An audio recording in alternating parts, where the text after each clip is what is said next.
গেলাম সোলাং ভ্যালি, কিন্তু সোলাং ভ্যালিতে কোনো বরফ নেই। দারুণ লাগছে, দারুণ ফাটাফাটি।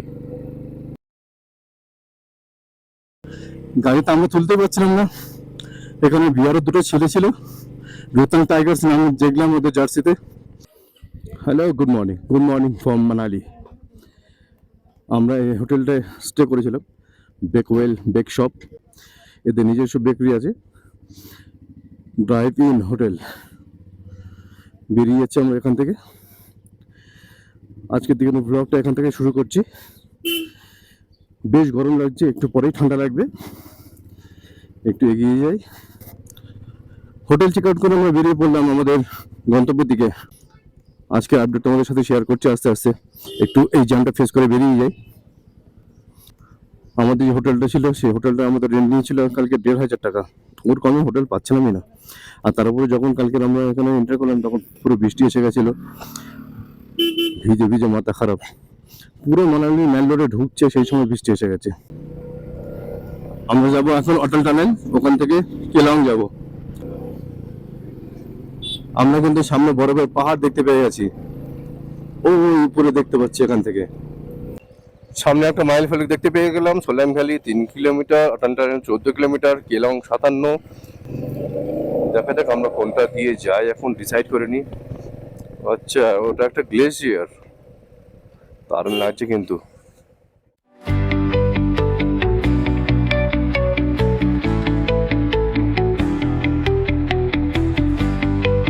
পৌঁছে গেলাম সোলাং ভ্যালি, কিন্তু সোলাং ভ্যালিতে কোনো বরফ নেই। বরফ গেলে কিন্তু পুরো সবুজ হয়ে গেছে। ওখানে রোপওয়েটা দেখতে পাচ্ছি, সব রোপওয়েগুলো মনে হচ্ছে এখন বন্ধ আছে, এখন চালু হয়নি। এখনকার সোলাং ভ্যালি আলাদা রূপ, আর উইন্টার সোলাং ভ্যালি আলাদা রূপ। সোলাং ভ্যালিকে পেছনে ফেলে এবার আমরা এগিয়ে চলেছি আমাদের পরের গন্তব্য দিকে, অটল টানেল। এখান থেকে ১১ কিলোমিটার। সূর্য বরফের উপরে পড়ছে, পুরো বরফ ধোঁয়া হয়ে উড়ে যাচ্ছে। দারুণ লাগছে, দারুণ। এরকম পাইনের জঙ্গল, মাঝখান দিয়ে রাস্তা, আর কি চাই। কত ট্রেকার দেখো, সবাই চলেছে গুটি গুটি পায়ে। বেশ লাগছে কিন্তু দেখতে। ভ্যালিটা দেখো সামনে, ওয়াও ওয়াও।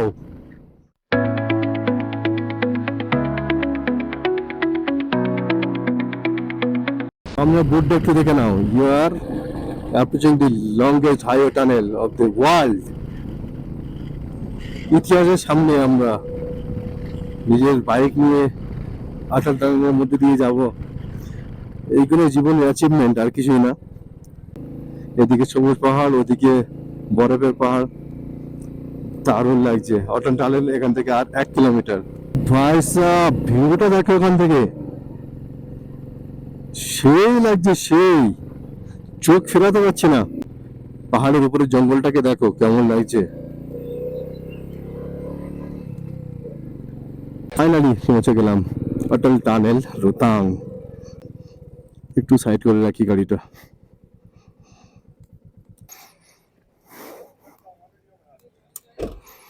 ভিউটা দেখো এখান থেকে,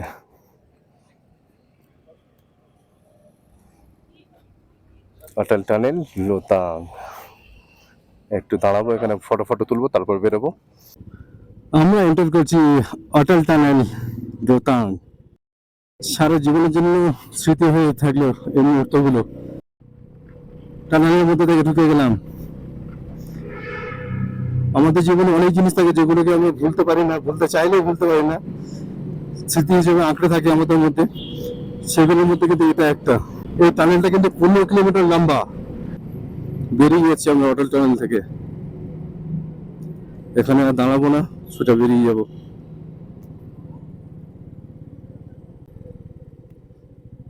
জাস্ট ওয়াও, কি সুন্দর লাগছে দেখো।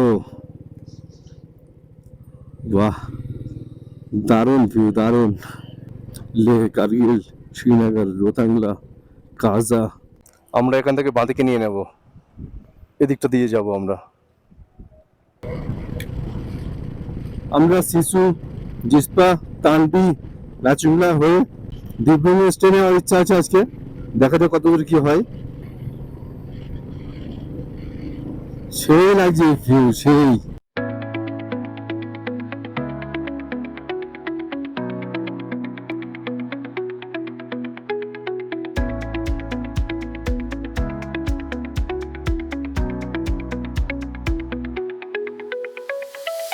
হোটেল টোটেল ছেড়ে আসার কিছুক্ষণ পরে দেখতে পেলাম এরকম একটা ভিউ। ওইদিকে দেখো, ও ওয়াও, ঝর্ণাটা দেখো পুরো হার্ট শেপের মাঝখান থেকে যেন পড়ছে, কি সুন্দর লাগছে দেখো। এদিকে পুরো গ্রিনারি হয়েছে, আর এখানে একটা লেক মতো করা আছে, ওখানে মনে হচ্ছে বোটিং হয়, বোট দেখতে পাচ্ছি। এখানে কিন্তু বেশ পর্যটক আছে দেখতে পাচ্ছি, বেশ ভালোই ভিড় আছে। কোন জায়গায় এটা ঠিক জানি না, মনে হচ্ছে শিশু, এটা শিশু টাউন মনে হচ্ছে। রাফটিং ফাফটিং হয় মনে হচ্ছে এখানে ওই নদীতে, বেশ ভিড় আছে এই জায়গাটায়, খুব সুন্দর লাগছে। হেলিপ্যাডও করা আছে ওখানে। চলো এগিয়ে যাই, এরকম প্রচুর ভিউ পেতে চলেছি আজকে আমরা, কারণ আমরা আছি মানালিতে। সামনে শিশু গ্রামের ভিউটা দেখো এখান থেকে, যদি তোমাদের একটু দেখাতে চেষ্টা করি, পুরোপুরি দেখো পাহাড়ের উপরে একটা পুরো সাইডে গ্রামটা। ওয়েলকাম টু ভিলেজ শিশু। এদিকেও কিন্তু বেশ হোমস্টে আছে, হোটেল আছে, নদীর পাশেও কিন্তু বেশ দেখলাম টেন্ট লাগানো আছে, এমনি হোটেলও করা আছে, রং বেরঙের কালারিং হোটেল করা আছে, অ্যালবেস্টারের যে শেডগুলো দিয়ে হয়। এদিকে কিন্তু বেশ ঠান্ডা ঠান্ডা লাগছে, বেশ ভালো লাগছে গাড়ি চালাতে, কারণ গরম নেই, ঠান্ডা হাওয়া লাগছে হালকা হালকা গায়ে। এদিকে আবার রাস্তা ভাঙা, সামনে কাজ হচ্ছে। বাবা, খারাপ মানে খুবই খারাপ, পুরো নেপালের রাস্তাটাই মনে হচ্ছে। তাঁতপানি থেকে নামতে ঠিক এরকম রাস্তা পেয়েছিলাম আমরা নেপালে, আলটিমেট খারাপ। একটা ছোট্ট ইনফরমেশন দিয়ে দিই তোমাদের, শিশুতে কিন্তু একটা ইন্ডিয়ান অয়েলের পেট্রোল পাম্প আছে, যদিও বা খুব ছোট, বাট তেল পেয়ে যাবে তোমরা এখানে। এখান থেকে টান্ডি আর দেখা যায় 21 কিলোমিটার। ভিউ দেখো এখানে, ও সেই লাগছে, সেই সেরা। যারা মানালি থেকে তেল ভরবে না তারা এখান থেকেও তেল ভরে নিতে পারো। সত্যি কথা বলতে এত কষ্ট করে কিন্তু এইসব দৃশ্যগুলো উপভোগ করবো বলেই আসা এখানে। 3 দিন কন্টিনিউ রাইড করে আমরা এখানে পৌঁছেছিলাম। কন্টিনিউ বলে একটু ভুল হবে, আমরা মোটামুটি পার ডে 14 ঘন্টা 15 ঘন্টা করে বাইক চালিয়েছি। মানে বুঝতেই পারছি কেমন আমাদের রাইডটা হয়েছে, কেমন কষ্ট করে আমরা এখানে পৌঁছেছি শুধু এইসব দৃশ্যগুলো উপভোগ করবো বলে। ভিউটা দেখো, হোয়াট আ বিউটি।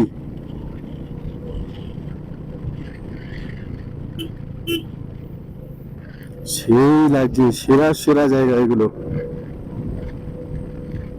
অদ্ভুত রকম সুন্দর। এইসব জায়গাগুলো তুলনা করা যাবে না কোনো জায়গার সাথে। টান্ডি আর এখান থেকে 17 কিলোমিটার। সামনে কিন্তু বেশ বরফ দেখতে পাচ্ছি উপরের দিকে। আমরা তো অল্টিটিউড গেইন করবো অনেকটা, তখন দেখতে পারবো বরফ আছে বেশ ভালো। ওয়াটার ক্রসিং বেশ কিছু পেতে চলেছি আমরা আজকে। আজকে ফুল অ্যান্ড অ্যাডভেঞ্চার হতে চলেছে আমাদের সাথে।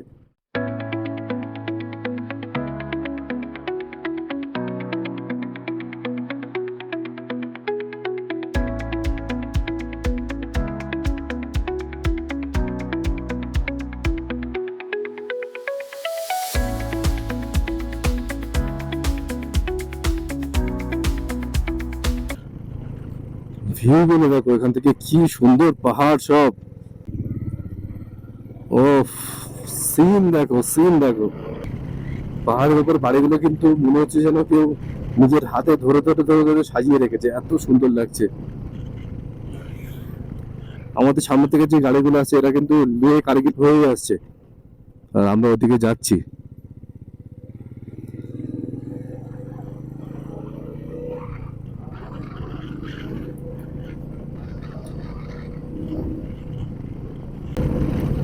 ভিউ গুলো কোথায় শুট করবো কোথায় শুট করবো না বুঝতে পারছি না, এত সুন্দর সুন্দর জায়গা, এত সুন্দর সুন্দর ল্যান্ডস্কেপ, ভিডিও করে মন ভরছে না। মনে হচ্ছে ভিডিও কন্টিনিউ করতেই থাকি এরকম মনে হচ্ছে। তোমাদের কেমন লাগছে ভিডিও গুলো কমেন্ট করে অবশ্যই জানিও কিন্তু। আমাদের সামনে আসতে চলেছে জায়গাটার নাম বিপাক তাল। সেই লাগছে, সেই দারুণ দারুণ।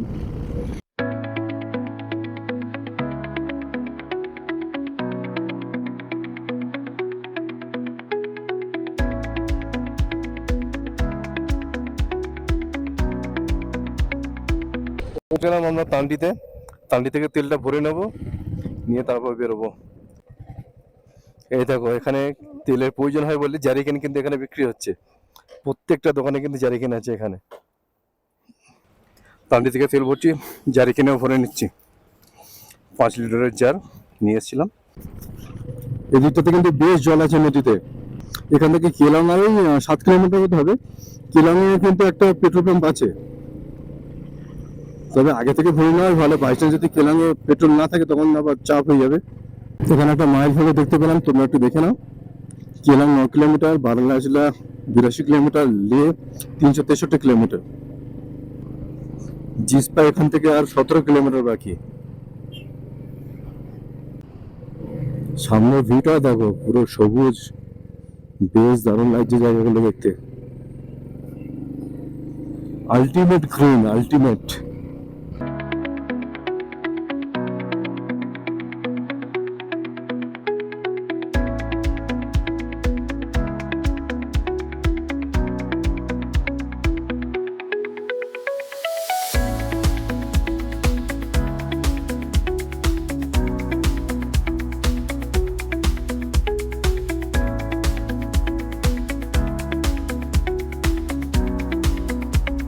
জিসপা ঢোকার আগেই কিন্তু দেখতে পাচ্ছ ডান দিকে নদীর ধারে কিন্তু বেশ রিভার সাইড ক্যাম্প করা আছে। ওই দেখো, বেশ সুন্দর লাগছে কিন্তু। আর সামনের পাহাড়টা দেখো, ব্রাউন পাহাড়, তারপরে সাদা বরফ, বেশ লাগে দেখতে এগুলো। বাঁদিকে দেখো ছোট ছোট ক্যাম্প গুলো করা আছে টেন্ট দিয়ে। ঘড়িতে এখন সময় 11টা বেজে 56 মিনিট, আর আমরা জিসপাকে ক্রস করে বেরিয়ে যাচ্ছি। হোটেল থেকে বেরিয়ে এই পর্যন্ত আমরা 88 কিলোমিটার রান করেছি। আমরা বেশ স্লো যাচ্ছি, একদম মজা নিতে নিতে যাচ্ছি। আমি তো তবুও একটু জোরে যাচ্ছি। আসাদুল্লাহ তো মনে হচ্ছে 10 বছর গাড়ি চালিয়ে আসছে, ওনার জন্য মাঝে মাঝে দাঁড়াতে হচ্ছে। কখন পৌঁছাবো কি জানি, দেখা যাক কোথায় সার্ভিস স্টে নিতে পারি আমরা। সামনের পাহাড়টা কি সুন্দর লাগছে দেখো, ওফো, দারুণ দারুণ, বিশাল পাহাড়। এদিকে পাহাড় ওদিকে পাহাড়, কিন্তু ওদিকের পাহাড়টা কিন্তু আলটিমেট লাগছে। এদিকে দেখো ঝাউ গাছগুলো কি সুন্দর, একদম সারি দিয়ে যেন সাজানো আছে, কি সুন্দর লাগছে দেখো। সারসু এখান থেকে 82 কিলোমিটার, আর আমরা কিন্তু জিসপাকে ছেড়ে বেরিয়ে গেলাম।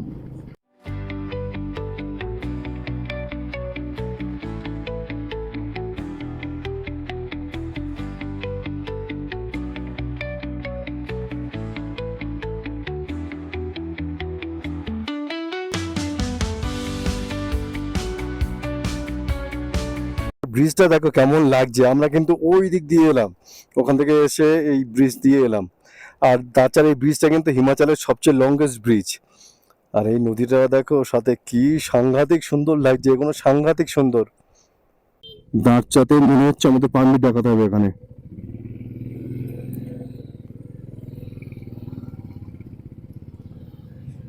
দেখা যাক। দাঁড়চা চেকপোস্টে আমরা দাঁড়িয়েছিলাম, ওখান থেকে আমাদেরকে নামটা এন্ট্রি করাতে হলো। বাইকের নাম নাম্বার দিয়ে এন্ট্রি করালাম। এখান থেকে দুটো রাস্তা ডিভাইড হয়ে যাচ্ছে, একটা যাচ্ছে এদিকে শৃঙ্খলা বাদাম নাগ কার্গিল, আর আমরা যাবো ডান দিকে বারালাসলা সারচু টাংলাংলা লে। ডান দিকে যদি কেউ ডাইরেক্ট কার্গিল যেতে যায় তাহলে সোজা বেরিয়ে যাবে, আমরা ডান দিক দিয়ে বেরিয়ে যাবো। জিসপা থেকে এলাম দাঁড়চা, দাঁড়চা থেকে আমরা বেরিয়ে গেলাম এবার লাচুংলার দিকে। দাঁড়চার এপারে যখন এলাম তারপর থেকে পাহাড়ের স্ট্রাকচার কিন্তু পুরো চেঞ্জ হয়ে গেছে। তোমরা দেখতে পাচ্ছ নিশ্চয়ই, দাঁড়চার আগের যে পাহাড়গুলো ছিল সেগুলোর স্ট্রাকচার আলাদা, এদিকের স্ট্রাকচার পুরো আলাদা। ভিউ দেখো সামনে কি লাগছে দেখো, ভিউ গুলো সাংঘাতিক সাংঘাতিক ভিউ। সেই তো ভিউ গুলো সেই আলটিমেট। এই পাহাড়গুলোতে যদি বরফ থাকতো তাহলে কিন্তু দেখতে সেই লাগতো ব্যাপারটা। জলটা কিভাবে বেরোচ্ছে দেখো এখান থেকে। এটা ওয়াটার ক্রসিং ছিল, এটা আন্ডারগ্রাউন্ড করে দিয়েছে। জলটা সেই লাগছে বেরোচ্ছে যখন। পেয়ে গেলাম আজকে প্রথম ওয়াটার ক্রসিং।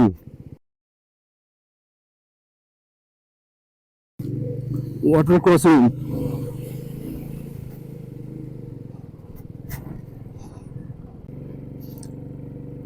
পাফায় ভিজে গেছে, গামপুট পড়ে আছে, তার সত্ত্বেও পায়ের উপরে চলে এসেছে জল। কোনো ওয়াটার ক্রসিং আছে নাকি বুঝতে পারছি না, এত জ্যাম কেন। ওহো, ভেড়াগুলোর জন্য মনে হচ্ছে।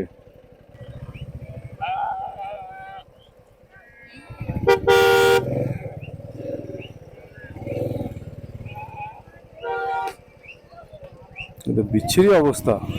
খোলা খোলা খোলা, এই I I I I I. ঘোড়া পিঠে করে জিনিসপত্র বয়ে নিয়ে যাচ্ছে। এটা কোন জায়গায় এলো দেখি, সবাই ফটোশুট করছে এখানে। বাহ, বেশ সুন্দর লেক তো। এটা কোন জায়গা বুঝতে পারছি না। লেকের কালারটা দেখো, পুরো ব্লুইশ।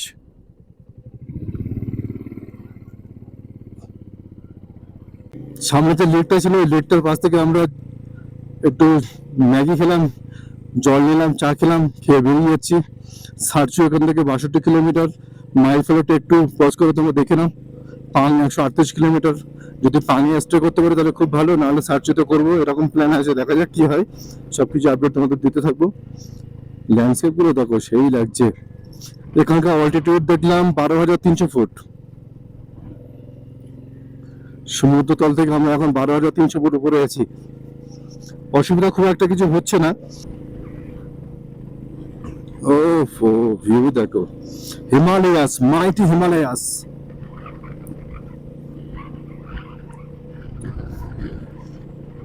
ল্যান্ডস্কেপ গুলো দেখো, শুধু দেখো, ফাটাফাটি। এই রাস্তার এক একটা টার্নিং কিন্তু এক এক রকমের সৌন্দর্য লুকিয়ে রয়েছে। একটা টার্নিং হচ্ছে একরকম সৌন্দর্য, আর একটা টার্নিং হচ্ছে আর এক রকম সৌন্দর্য।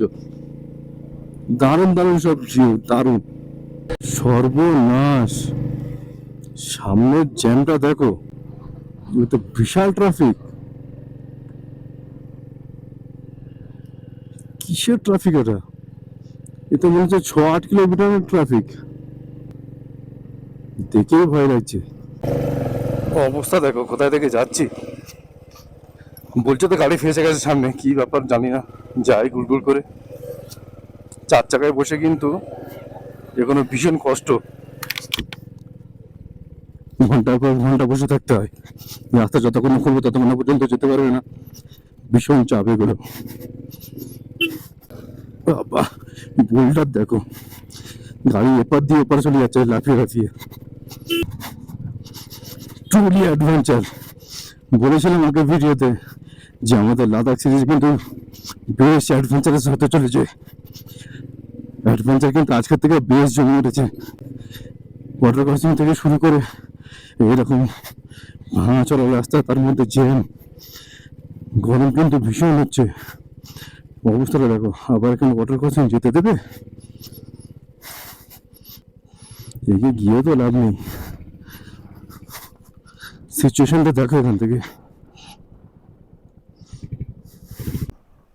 গাড়িটা মনে হচ্ছে ফেঁসে গেছে সামনে, বেরোতেই পারছে না। ঠেললে তবুও তো হয়, কেউ ঠেলেও না। বেশ কিছুজন মিলে ঠেললে গাড়িটা উঠে যেতে পারে, ঠেলছে না। এই জিনিসটা আমি আমার চোখে প্রথম দেখলাম। কেন দিয়ে রাস্তার পাথর পরিষ্কার করছে, নাহলে গাড়ি আটকে যাচ্ছে। আমাদের সামনে যে হন্ডাই ভার্নাটা ছিল, ওটা যখন আটকে গিয়েছিল, সবাই মিলে চেপে ধরেছিল, আবার গাড়ি ব্যাক করতে আস্তে আস্তে সরে এসছে। ওই বাইকটাও ফেসে যাচ্ছিল, টেনে টেনে দেখতে পাচ্ছ নিয়ে আসছে। কি অবস্থা! 5-7 মিনিট, হ্যাঁ 10 মিনিট তো প্রায় হয়েই গেল এখানে। হাওয়াটা একটু হচ্ছে বলে ঠান্ডা ঠান্ডা বেশ ঠিক লাগছে, নাহলে কিন্তু পুরো ফেটে যেত একদম ব্যাপারটা।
সামনে ট্রাফিকটা দেখো কোন পর্যন্ত। উফ, পুরো ভিজে গেছি, গাড়িতে আমরা তুলতে পারছিলাম না। এখানে বিহারের দুটো ছেলে ছিল, রোহতাং টাইগার্স নাম দেখলাম ওদের জার্সিতে, ওরাই ঠেলে তুলে দিল কোনো রকম ভাবে। উফ, ট্রুলি টাফ, ট্রুলি টাফ। অনেক সময় কি হয়, গাড়ি হালকা ফুলকা চাপলে উঠে যায়, কিন্তু এ পুরো বসেই গেছিল চাকা, মোটামুটি চাকা পুরো ঢুকে গেছে। ভাবলাম হয়তো ক্লাচ প্লেট গেল বলে, কিন্তু না, বেঁচে গেল। উফ, এবার সাইডে একটু দাঁড়াতে হবে, দাঁড়িয়ে একটু জল টল করে বের করতে হবে। পুরো জুতো টুতো সব জলাকার হয়ে গেছে। দেখি সামনে একটু দাঁড়াতে হবে, সামনে মনে হচ্ছে একটা ক্যাফে দেখতে পেয়েছি, ওখানে একটু দাঁড়িয়ে এগুলো চেঞ্জ করে নিতে হবে।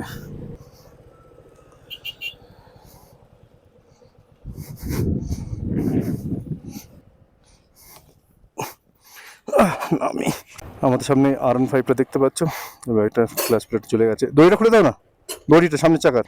গাড়িটা গিয়ার পড়ছে না, কোনো রকম টো করে নিয়ে এলাম মেকানিকদের কাছে, আর্মি মেকানিক এগুলো, কিন্তু ওরা বললো এখানে হবে না, নিচে নিয়ে যেতে হবে কেলংয়ে, ঠেলে ঠেলে।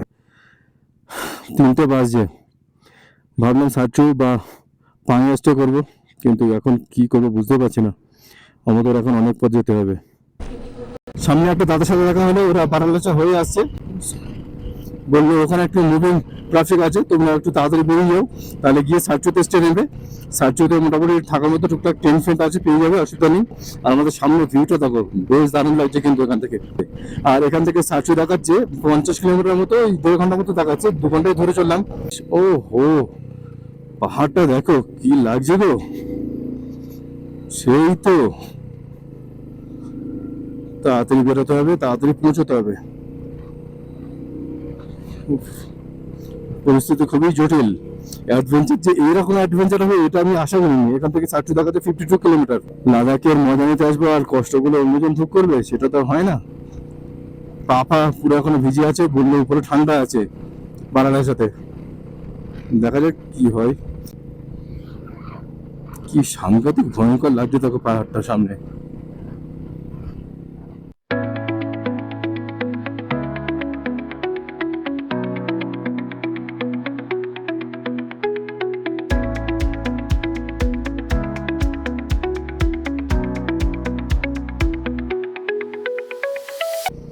সামনে বরফের ভিউ গুলো দেখো কেমন লাগছে, বেশ কিন্তু সুন্দর লাগছে। যেগুলো এতদিন ধরে টিভিতে ইউটিউবে দেখে এসছি, সেই জায়গাগুলো নিজে বাইক চালাচ্ছে, নিজের বাইক নিয়ে, এই ফিলিংসটা বলে বোঝাতে পারবো না, সত্যি এটা অসাধারণ। আমরা আমাদের রাইডটা বেশ এনজয় করছি। ও, সামনে ভিউটা দেখো, সূর্যের আলোটা পুরো ওই পাহাড়ের উপর পড়ছে, বরফের মধ্যে, বরফ থেকে হালকা ধোঁয়া উঠছে, দারুণ লাগছে। যদি সার্চুতে আমাদের প্রবলেম না হয়, তাহলে আমরা পানির দিকে উপরে উঠে যাব। তার আগে ইনফরমেশন নিতে হবে ওখানে হোমস্টে বা হোটেল কিছু আছে কিনা। নিচে থেকে ইনফরমেশন নিলাম, বললো সার্চুতে আছে। সার্চুতে গিয়ে লোকাল লোকদের একটু জিজ্ঞাসা করে নেবো পানি আছে কিনা, তাহলে যদি পানি থেকে থাকে হোটেল, তাহলে উপরে উঠে যাবো। এই দেখো, এই সেই বরফ, খালি এতদিন ইউটিউবে দেখতাম, এবার নিজে উপভোগ করছি, নিজে তোমাদের দেখাচ্ছি। এই দেখো, হোয়াট আ মোমেন্ট। সম্ভবত বারালাচা আমাদের সামনে চলে এসছে।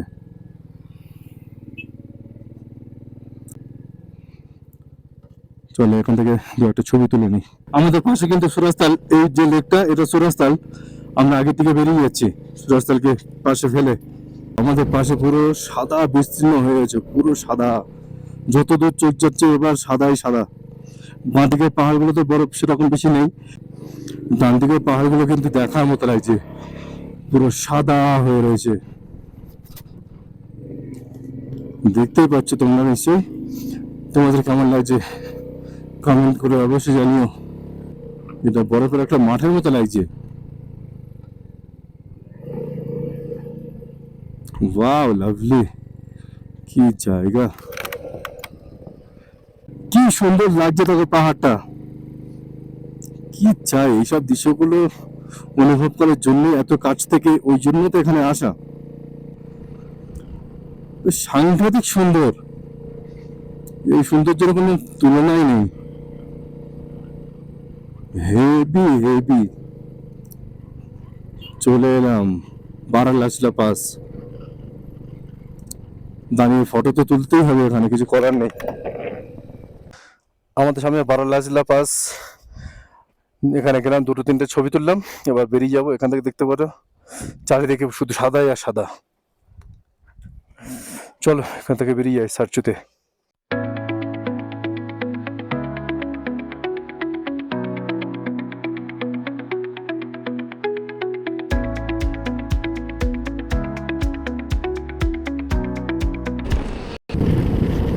জীবনে অনেক দামি মুহূর্তগুলো এখানে কাটাচ্ছি। সামনে ভিউটা দেখো, এরকম একটা ভ্যালির মধ্যে দিয়ে যাচ্ছি, কি সাংঘাতিক লাগছে ভিউগুলো, বলে বোঝাতে পারছি না। এখান থেকে 9.5 কিলোমিটার। ভীষণ সুন্দর লাগছে জায়গাটা, ভীষণই সুন্দর। আর তার উপরে রাস্তায় কেউ নেই, শুধু আমরা দুজনেই যাচ্ছি। দারুণ লাগছে, দারুণ। এই ফিল্ডগুলো বলে বোঝানো সম্ভব না। এখানেও থাকলে হয়, বেশ লাগছে জায়গাটা, দারুণ। সারচুত এখান থেকে 8 কিলোমিটার বলছে এখন। হেভি লাগছে জায়গাটা। লেখা রয়েছে এখানে ক্যাম্প হিমালয়ান স্পিরিট সারচু। এখানে বেশ কিন্তু ভালো লাগছে ক্যাম্প সাইটগুলো। দেখা যাক, কথা বলে আসুক কি বলে দেখি। জায়গাটা দারুণ লাগছে। ওখানে ক্যাম্পে কথা বললাম, প্রথমে বললো দুজনে 2300 টাকা লাগবে। আমরা বললাম বেশি হয়ে যাচ্ছে, আমাদের বাজেটের বাইরে হয়ে যাচ্ছে, একটু ঠিকঠাক করে নাও। বললো ঠিক আছে 2200 দিয়ে দিও। আমরা বললাম না, 1800 বললাম, রাজি হলো না। সেই জায়গা থেকে ফাইনাল বললো 2000। আমরা বললাম আমাদের বাজেট বেশি যাচ্ছে, একটু তাহলে কথা বলে দেখি অন্য জায়গায়। নাহলে বললাম যদি একই হয়ে থাকে তাহলে এখানেই নিয়ে নেবো। সামনে যেখানে আগে কথা বলেছিলাম ওখানেই যাচ্ছি আমরা। এখানে গেলাম, এখানে কেউ নেই দেখলাম, ভাবছি ওখানে নিয়ে নি, যাই বুক করে দিই। ওখানে দেখলাম প্রচুর বাইকার রয়েছে, তার মানে মোটামুটি দাম মনে হচ্ছে ঠিকঠাকই আছে ওখানে। ঠিক আছে চলো, এই ব্লগটা এখনই শেষ করছি। দেখার মতো আর সেরকম কিছুই নেই। যদি ভিডিওটা ভালো লেগে থাকে তাহলে ভিডিওটাকে একটু লাইক করে দিও। দেখা হচ্ছে পরের ভিডিওতে।